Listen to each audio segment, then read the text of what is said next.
तब कामदेव ने एक हथियार और फेंका।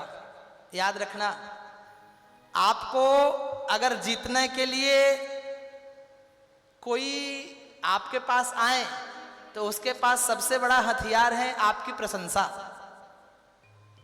प्रशंसा सर्वांना चांगला वाटते, हो या ना?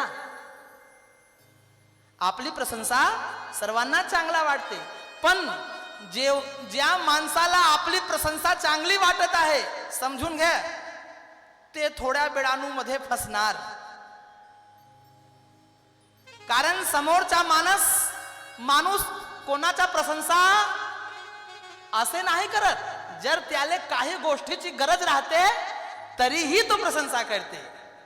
एखादे दिवस तुम्हाला घरासाठी काहीतरी पाहिजे असेल, आटा संपला तुमच्या घरचे, तर बाजूवाले ताई, सुनंदा ताई, वा वा काय बनवले तुम्ही आज, अरे वा इथे चांगला जेवण आहे तुमचे, वा वा वा वा, काय सांगू आज आमच्या घरी आटा नाही, थोडक्यात देणे का आधा किलो. म्हणजे पहिले प्रशंसा, मग काही गोष्टी आम्ही सामान वस्तू घेणार. तो कामदेव ने भी देव ऋषि नारद की तारीफ करना शुरू कर दी. वाह वाह वाह वाह वाह, क्या कहना क्या कहना, आपके विषय में क्या कहना. आज तक मैंने आपके जैसा महात्मा नहीं देखा, आज तक मैंने आपके जैसा महाराज नहीं देखा, आज तक आपके जैसा मैंने ऋषि नहीं देखा, आज तक आपके जैसा मैंने देव ऋषि नहीं देखा. धन्य है धन्य है धन्य है प्रभु, आप धन्य है. यह काम जिसने सबको जीत लिया, लेकिन यह काम आज आपसे हार गया है. यह काम आपके सामने नतमस्तक है. आपकी जय हो, आपकी जय हो, आपकी जय हो. खूप वाह वाह केला. असा एक गोष्टी मला सांग, जर कोणी माणसाला जास्त वाहवाही होणार तर त्या माणसाला चेहऱ्याचे हावभाव कसे होते?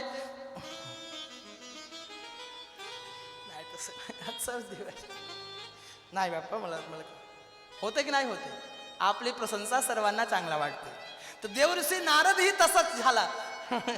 देवऋषी नारद हळूहळू डोळा उघडले, आणि जर डोळा उघडले, देवऋषी नारद कामदेवाला पाहिले आणि म्हटले, इकडे या. आला. गुपचूप निघून जा, गुपचूप, माझ्या समोर जास्त वेळ थांबू नको तू. काय समजलं तुम्हाला? अरे तुझा प्रभाव लोकांवर पडू शकते, नारदवर नाही. नारद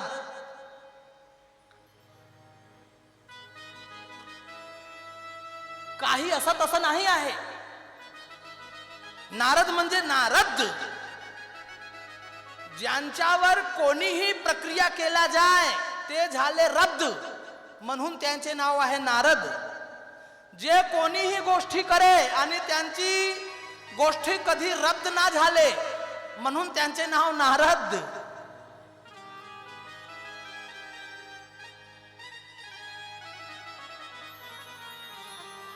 अपमानित करके देवऋषि नारद ने कामदेव को भगा दिया.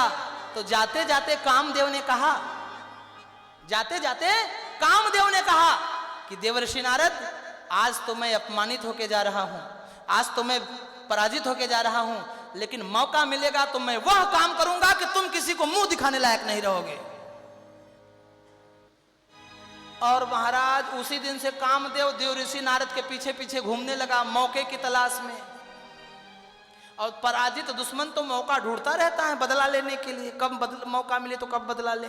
इधर देवऋषि नारद के मन में अभिमान हो गया कि जिस काम ने सारे संसार को जीत लिया है, उस काम को मैंने जीत लिया. देवाधिदेव महादेव ने काम को देखा तो क्रोध आ गया था, लेकिन मुझे क्रोध भी नहीं आया, मैंने क्रोध को भी जीत लिया.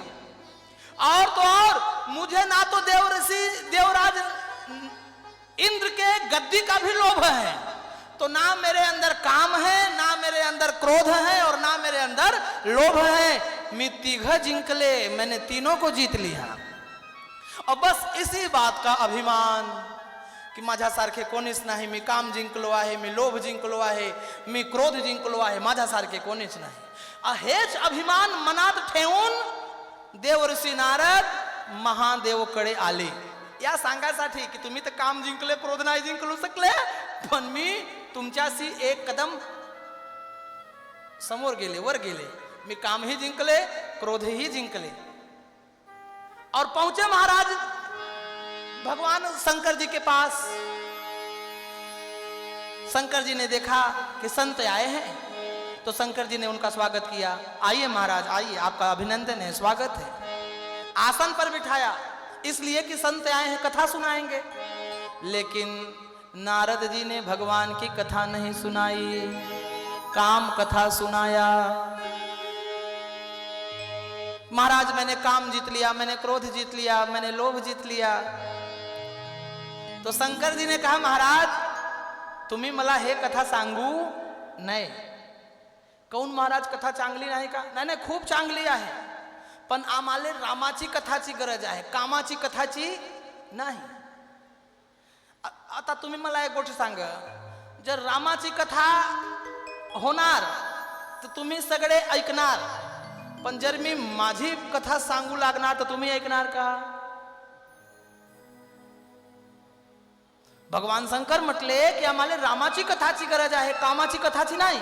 आणि तुम्ही मला तर सांगितलं हे बरं केलं, पण हे कथा भगवान विष्णूला सांगू नये।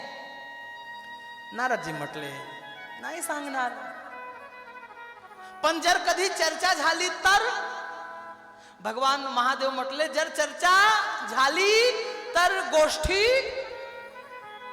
काय केलं, काय करणार, बदलून द्या, पण हा चर्चा करू नये। जर चर्चा कधीतरी झाली तरीही हा चर्चा बदल देओ, लेकिन ऐसी चर्चा करो नहीं। नारदजी म्हटले बरं आता मी जाणार नाही तर चर्चा होणार नाही। पण नारद एक असे की ज्यांचे पोटाचे पाणी कधी पचत नाही।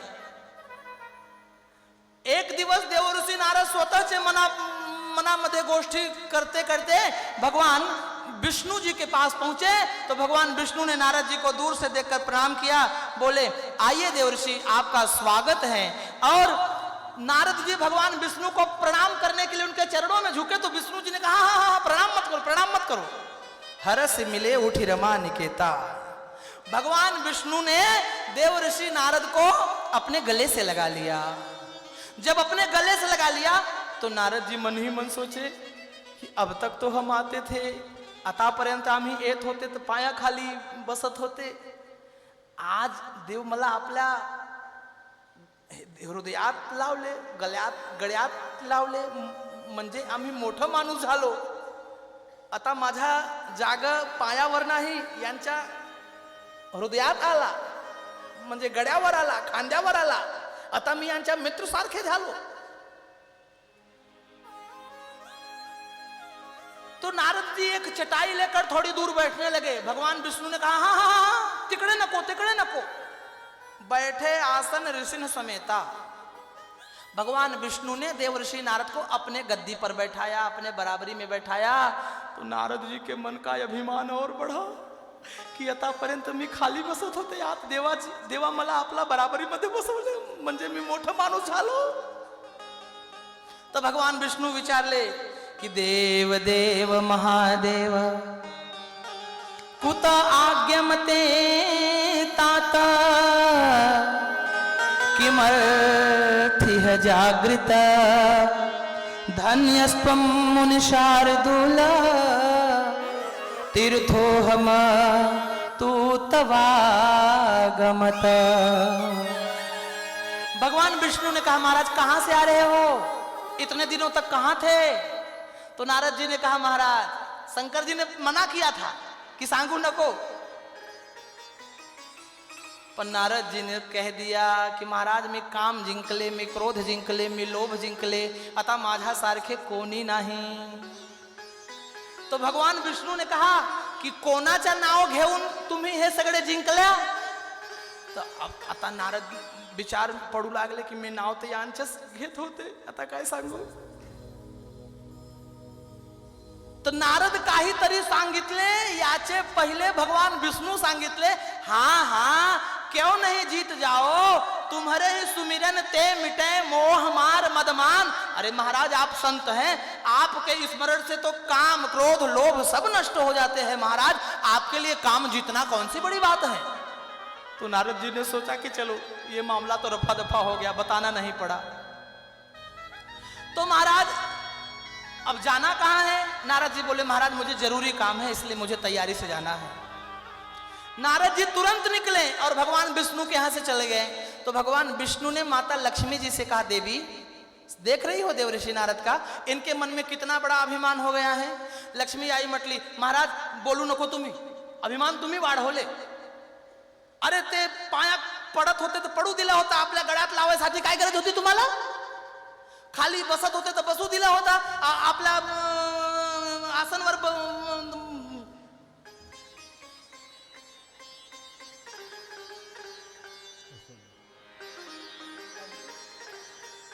काय गरज होती? तुम्ही समजून घेत राहा, नाही माझा हे गडबड होऊन जाणार, लय दुखू लागते।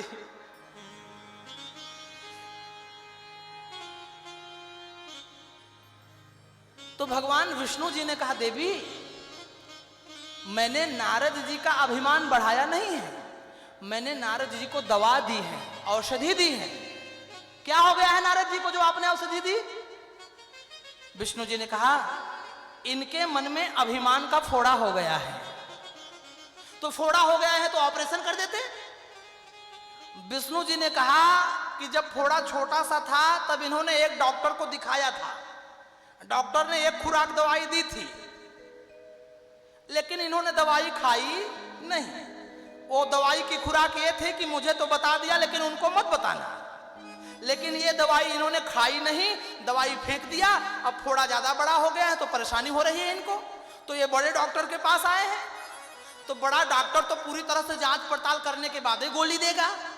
तो मैंने एक दो जांच की और देखा कि अभी फोड़ा कच्चा है, पका नहीं है, तो मैंने 2 दिन की औषधि दी है, और 2 दिन ये गोली खाएंगे तो फोड़ा और बढ़ जाएगा, और जब फोड़ा और बढ़ जाएगा, पक जाएगा, तब ऐसा ऑपरेशन करूंगा, ऐसा ऑपरेशन करूंगा कि दोबारा यांच्या मनात कधी अभिमानाचे फोड़ा होणार नहीं।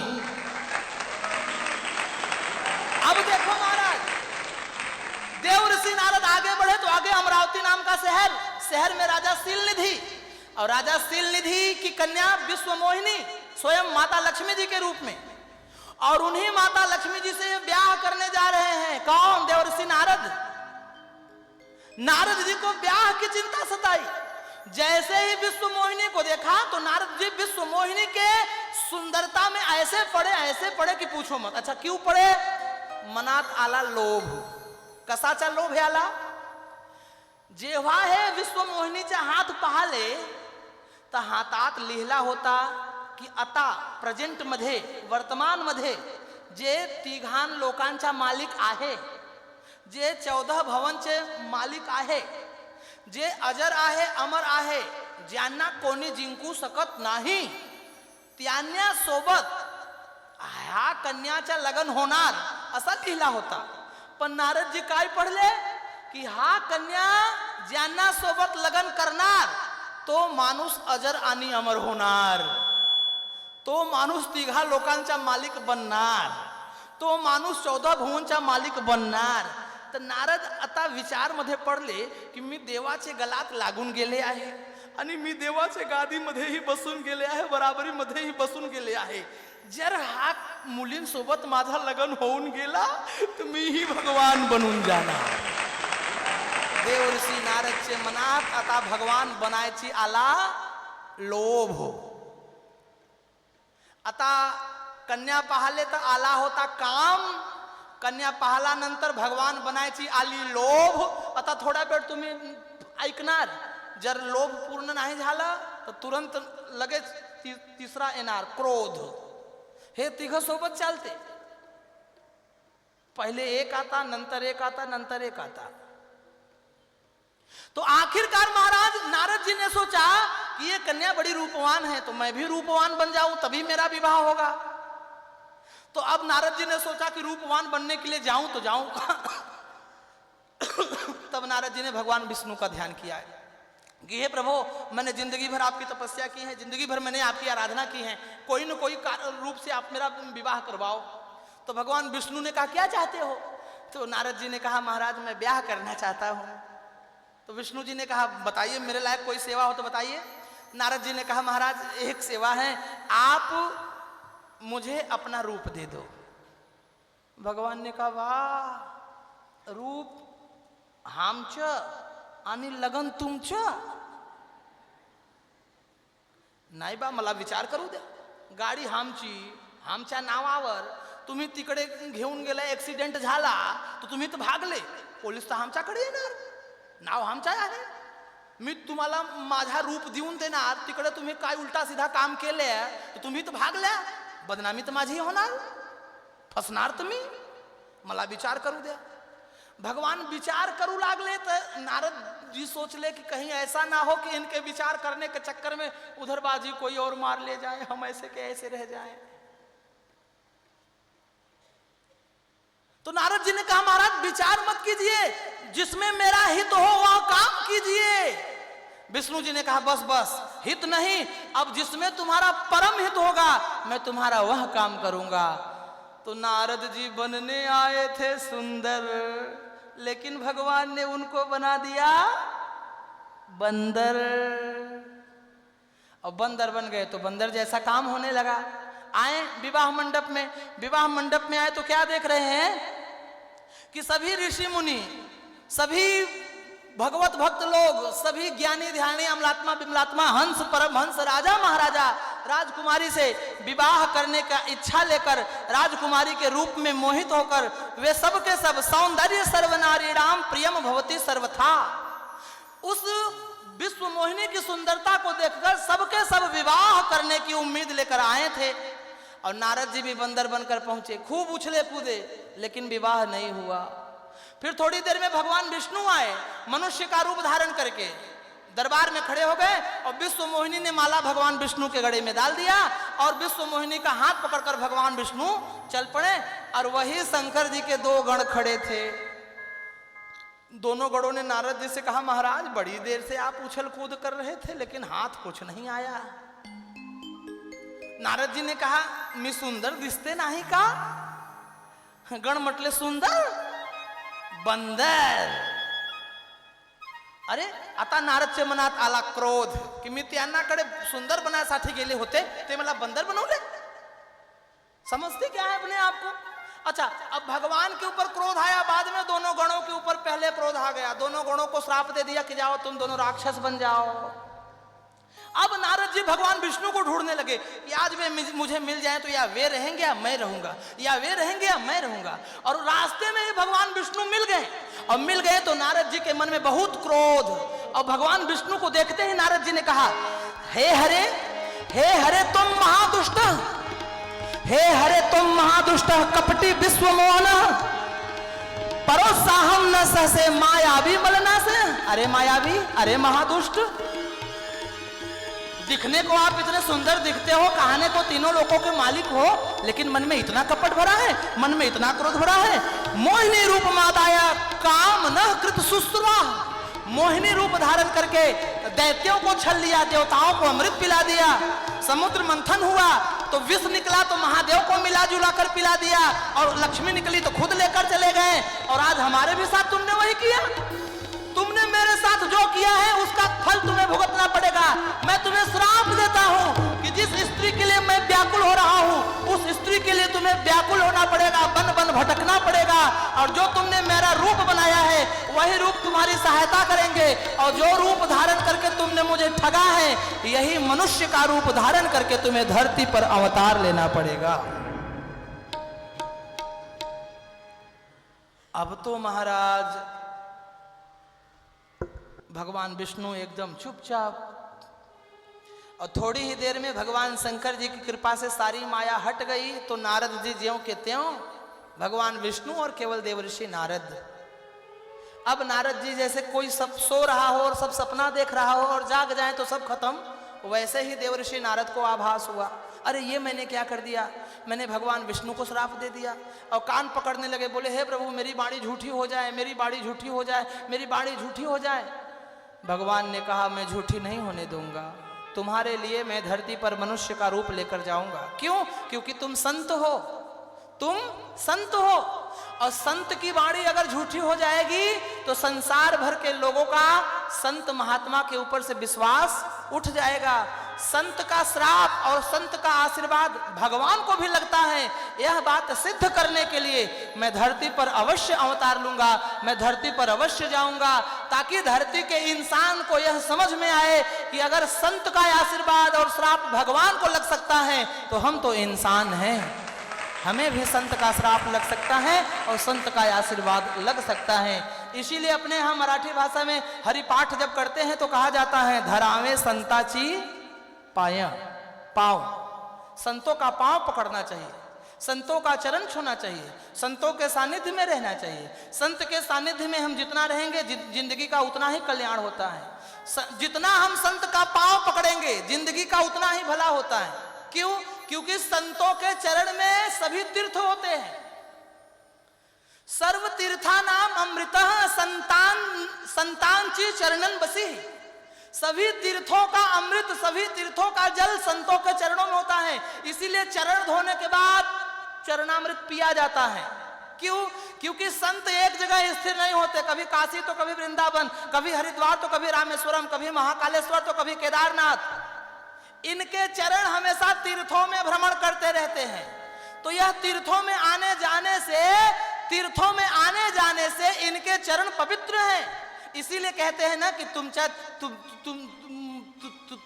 तुमचे चरण आमच्या घरी